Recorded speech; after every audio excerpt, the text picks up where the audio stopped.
안녕하세요, CG맨입니다. 오늘은 2D 컴포지터에 대해서 말씀드리려고 합니다.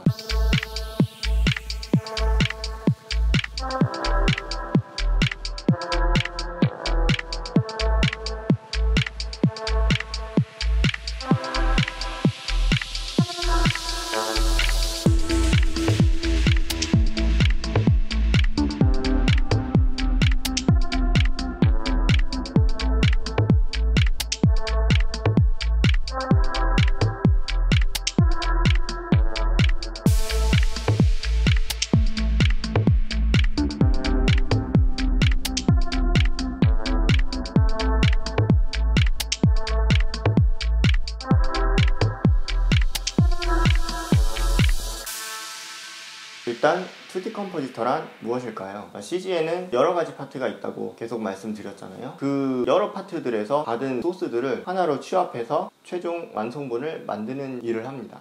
일단 사용 툴에 대해서 말씀드릴게요. 누크가 있고요, 플레임이 있고요, 퓨전, 애프터 이펙트. 일단 이 대표적으로 4가지 정도 말씀드리겠습니다. 국내 취업을 기준으로 정리를 해드린 거고요. 누크는 가장 많이 알려져 있죠. 국내에서는 누크 사용률이 가장 높고요. 영화나 드라마 이런 쪽에서 좀 많이 쓰고요.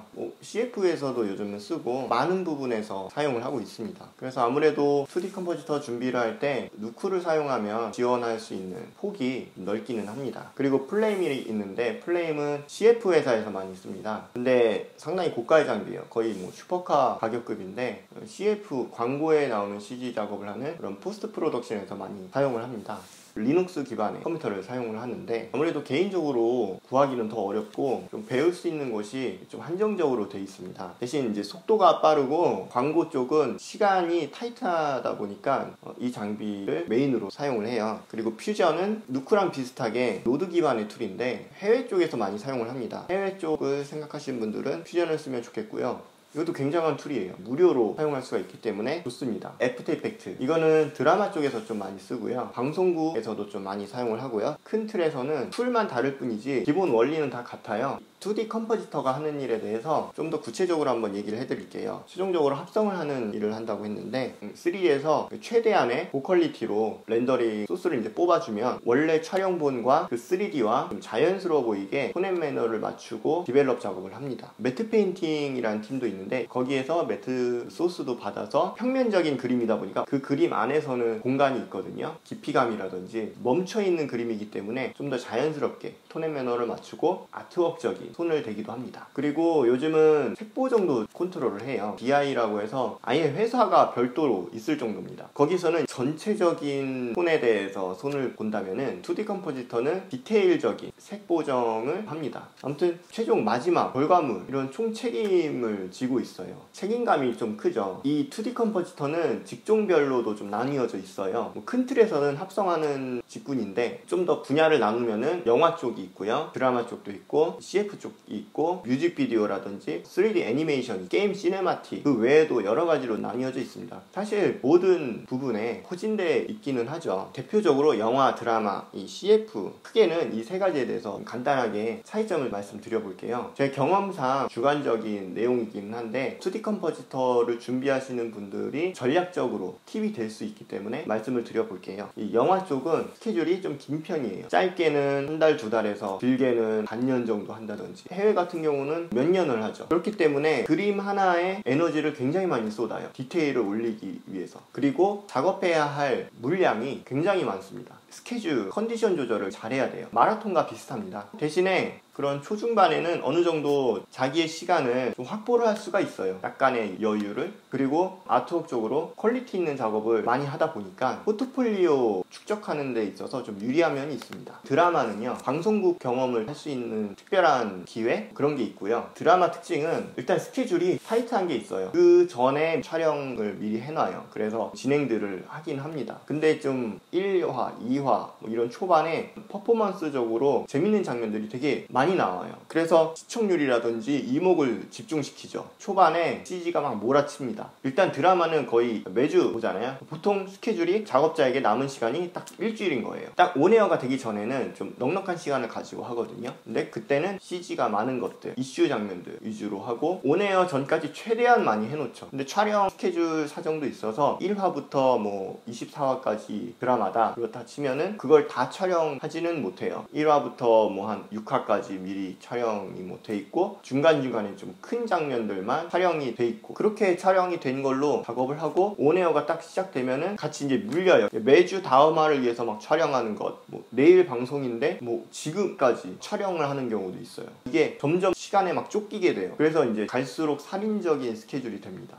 드라마는 어떤 CG가 많냐면요, 그런 보여주는 CG보다는 생활 CG라고 해서요, 예를 들면은 이렇게 수첩을 들고 있는 장면이 있어요. 그랬을 때 이 로고가 나오면 안 된다. 그러면 이 로고를 딱 지우는 작업, 그리고 뒤에 저런 다른 물건들 아니면 스텝이 나온다면은 이렇게 뿅 지우는 이런 CG들이 되게 많아요. 화면이 뭐 이렇게 딱 고정된 장면이면은 금방금방 하는데 카메라가 역동적인 거나 막 어려운 장면일 때가 있어요. 이런 것들은 잘 하면은 아무도 몰라요, CG인지. 근데 조금 실수하면은 확 티가 나는 그런 CG 작업이 많습니다. 그리고 이제 CF 쪽을 또 말씀드릴게요. 마찬가지로 스케줄이 굉장히 타이트한 곳입니다. 반면에 그런 장면들이 많지는 않아요. 왜냐면은 광고 하나가 뭐 15초, 30초 이런 편이고, 근데 요즘이 아니죠, 인터넷 광고라는 게 많이 퍼지면서 특히 유튜브 광고가 또 많이 생기면서 무조건 짧다고 하기도 좀 그런데 수요가 되게 많아요. 일감이 많다는 거죠. 저 같은 경우는 돈을 더 벌고 싶다는 생각이 들었을 때 선택을 했었어요. 그래서 광고 쪽은 짧고 장면이 많지 않은데 그 광고 하나만 하지를 않아요. 그런 광고를 그 일주일 동안 최소 3개, 5개 더 많을 때도 있고요. 그리고 개인의 여유 이런 부분을 확보하기가 물리적으로, 환경적으로 아직까지는 어려운 부분이 있습니다. 대표적으로는 이 3가지 정도 말씀드리겠습니다. 테크닉적인 부분에서 말씀을 드릴게요. 기본적으로 로토스코핑이라고 해서 마스크 작업 굉장히 많이 합니다. 이거는 뭐 2D 컴포지터를 그만두지 않는 이상은 계속 가는 일이죠. 그림과 그림을 분리해서 그 중간 사이에 뭔가 합성을 할 때 많이 하죠. 그리고 키 작업이라고 해서 루마키, 크로마키, 어쨌든 공통적으로 마스크 작업을 하는 거거든요. 근데 실무에서는 이 기술들을 복합적으로 막 응용을 해요. 뭐 리무브 작업도 많이 합니다. 아까 얘기한 것처럼 지우고 닦는 작업이에요. 그리고 와이어 작업. 제가 처음 CG를 몰랐을 때는 그런 CG팀에서 한 방에 뿅 하면은 뭐 줄이 사라지고 뭐 점이 없어져서 그 점 대신 어떤 로봇 슈트가 입혀진다든지 한 방에 뿅뿅뿅 되는 기술이 있는 줄 알았습니다. 큰 틀에서는 그렇게 접근하는 것도 있기는 한데 결국에는 굉장한 인내심이 필요한 수작업이 들어간다는 거예요. 그래서 이런 리무브 작업이 있고요. 매트 합성, 그런 매트 페인팅 팀에서 어떠한 새로운 창조 배경, 장면을 주면은 원본 촬영본이랑 자연스럽게 합성을 하는 작업입니다. 트래킹 합성도 또 할 줄 알아야 되고요. 모니터라든지 액정이라든지 간판을 교체하는 여러 가지가 있거든요. 그런 것들을 화면에서 정확하게 따라다니게 데이터를 뽑아냅니다. 그래서 거기에 들어갈 다른 그림을 딱 연결을 시키는 거죠. 그런 트래킹 합성도 하고요. 매트 페인팅 합성이 트래킹 합성이랑 또 같이 묶이기도 합니다. 카메라가 움직임에 따라서 배경도 합성을 해야 하는 거죠. 여기에서 한 단계 더 응용이 된 게 3D 트래킹 합성입니다.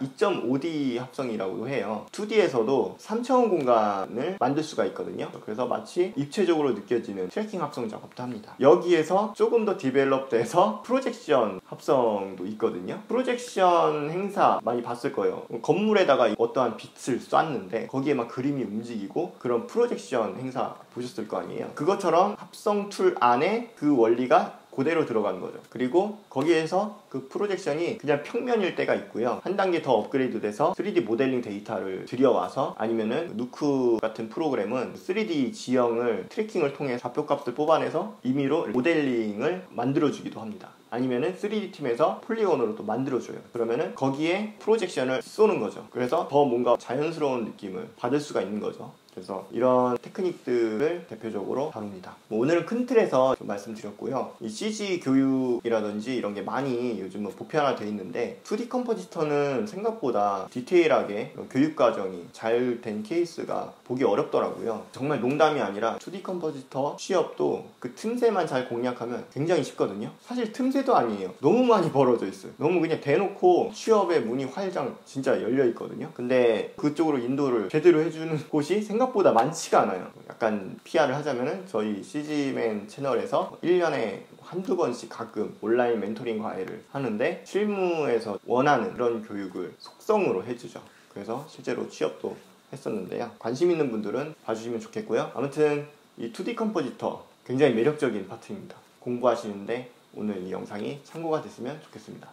그러면 즐자 가시고요. 다음 시간에도 좋은 정보로 찾아뵙겠습니다.